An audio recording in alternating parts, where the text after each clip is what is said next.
Here at the Historical Society Museum, we have a collection of farm machines that are on display here outside. Each of the exhibits is numbered 1 through 16, and if you go sequentially through in that order, we approximate going through a season of raising something on the farm. There may be a few little exceptions in here, but basically we're starting with primary tillage, and at the other end we have a couple of machines that are used for harvest. And so we'll go through it kind of step by step. The first item is a simple iron pot that really isn't part of raising a crop, but it is used for heating water, mainly outside over a fire. Back in the old days, before people had plumbing indoors and had hot water available, a pot like this could be used for producing heated water for washing and doing laundry and that sort of thing. Also in the old days when people made their own soap, a big pot like that was useful for boiling up wood ash to the lye to make soap. So it's just kind of a catch-all tool that was used for household type use. Move on to item number 2 here. It is a small single-bottom plow that was used hauled by either one horse or a mule or an animal of that type. As you can see, the bottom is fairly small on it.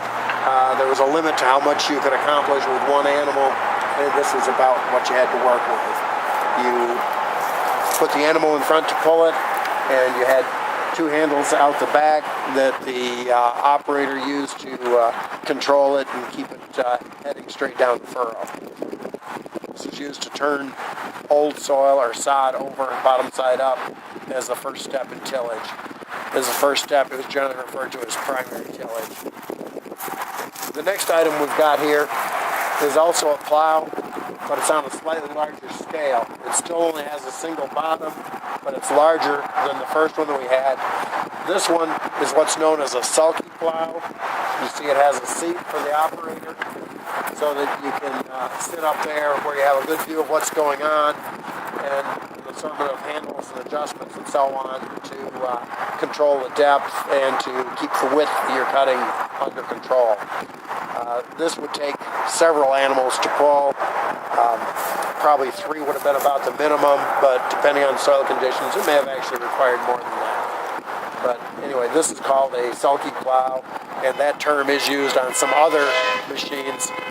As I said, this is called a sulky plow. Several other farm machines come along that also have a seat so that the operator rides on it, and the term sulky is used on many of those. So it is a term that will show up once in a while in things other than just a plow. Okay, here we have a slightly different primary tillage tool. This is what's known as a middle breaker, or more commonly a middle buster. This is used where you have row crops that were done with a raised hill where you had a very high ridge where the plants had been grown the previous year. You use this to go back through and break that ridge open to open it down to a flat section of ground again, so that becomes used to just plant the new crop. When crops are grown in that way, it's usually done in drier areas, and as the crop is cultivated during the year, that hill is raised higher and higher to get the roots of the plant deeper down into the soil. So this is typically a kind of dry land use type implement. It would be used as an alternative to the old board plows that we were looking at a minute ago. Generally, when you get done with primary tillage, there are some secondary tillage operations that are done. And what that means is that once you've broken the soil, you have to go back over it to break it up more finely, to chop it, or to smooth it. This implement is a peg tooth harrow, also sometimes called a spike tooth harrow.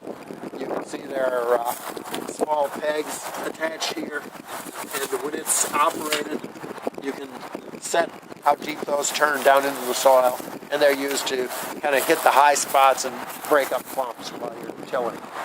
So that's a secondary tillage piece of equipment. What we have here is just one section, which would be adequate for working on a small scale. On a larger operation, some of these were made so that they could be ganged together as multiples to cover more ground. Okay, number 6 is something called a weeder mulcher, and it is used after a crop is planted, but while it is still very small. You can take this and run back across the soil, and those very fine teeth that are on it will break up hardened crust on the surface of the soil and take out some of the small weeds that have started to grow. Typically, you can run it straight over your crop that you've planted and not hurt the crop any. You get a little further into the cultivation of a row crop. This cultivator is something that would be used behind a single horse or mule, and you walk behind to guide it. And you've got, in this case, 2 working tools to take out the weeds between the rows. Different versions of these may have had different numbers of teeth on it, may have had different styles of tools, but the concept is basically the same in any case.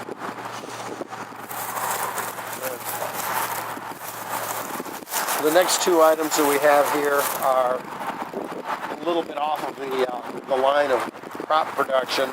They are actually used to move soil around. The first one here, quite often their slang reference to it is to call it a tumble bug. This one is made to hitch behind a tractor, and it's used to scoop up soil to move it to a different location. Farmers would typically use things of this sort for either working on ditches to improve drainage or filling low spots, smoothing up the lay of a piece of land so that they could use it more effectively. It also might have been used for digging ponds or something of that sort. This particular one was made by the Killefer Company, which was a California company, and it has subsequently been purchased by John Deere, so it's now part of the John Deere line.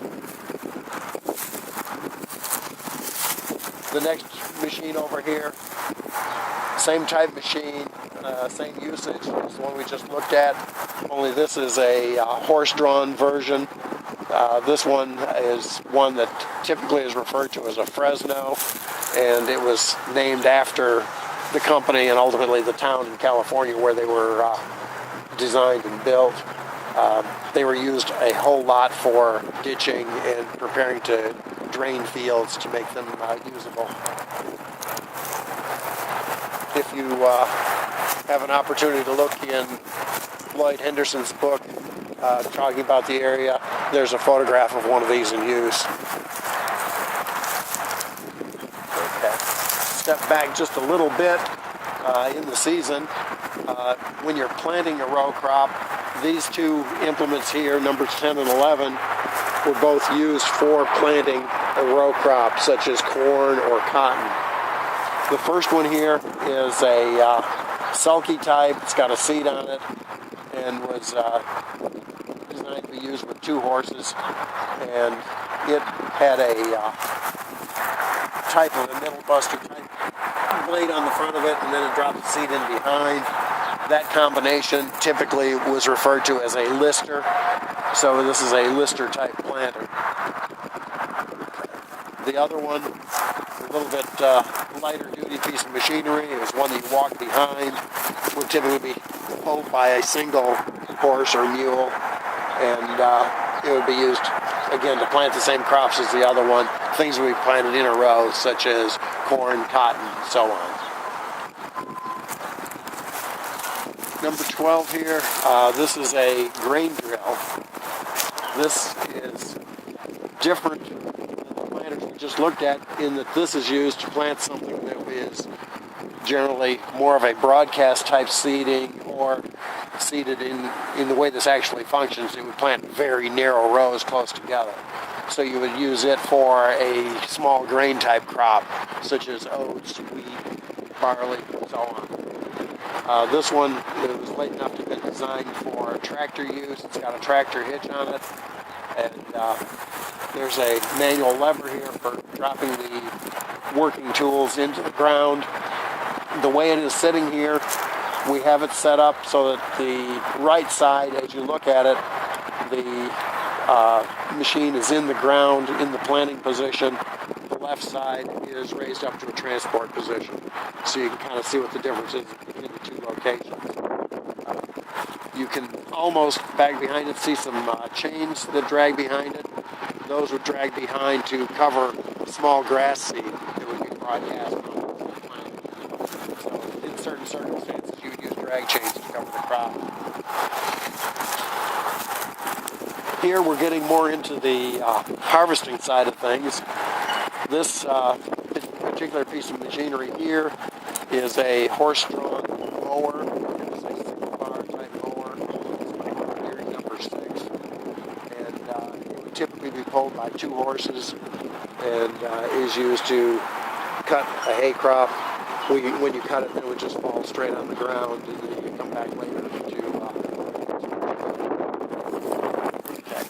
the next step in that process usually is to rake it, and this machine here is what is called a dump rake. Again, it would usually be used with 2 horses, and as it goes across the field, those heavy hooks on the back are used to gather the hay as you draw it across, and then there's a control that the operator uses to lift those up periodically and dump everything that has been accumulated in one sort of a pile. If the operator is fairly careful on the approach they use, they can line up all of those points that they drop it so that the hay that is dropped that way ends up more or less in a row.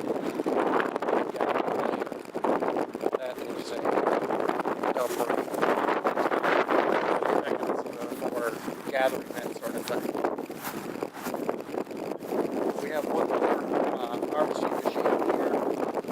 This one is actually a corn binder, and this particular one is by John Deere, and it was originally horse-drawn, but they shortened the tongue on the front of it so they can pull it with a tractor.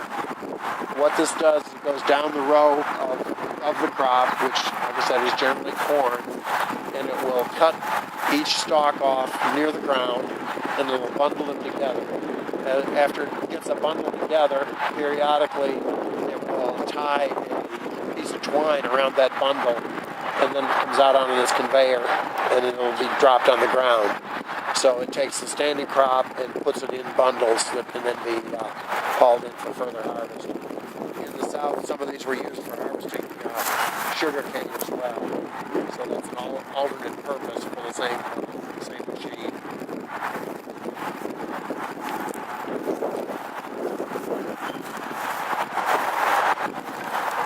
And right up here at the end, we have another iron pot, similar to the one that we had at the other end of the row.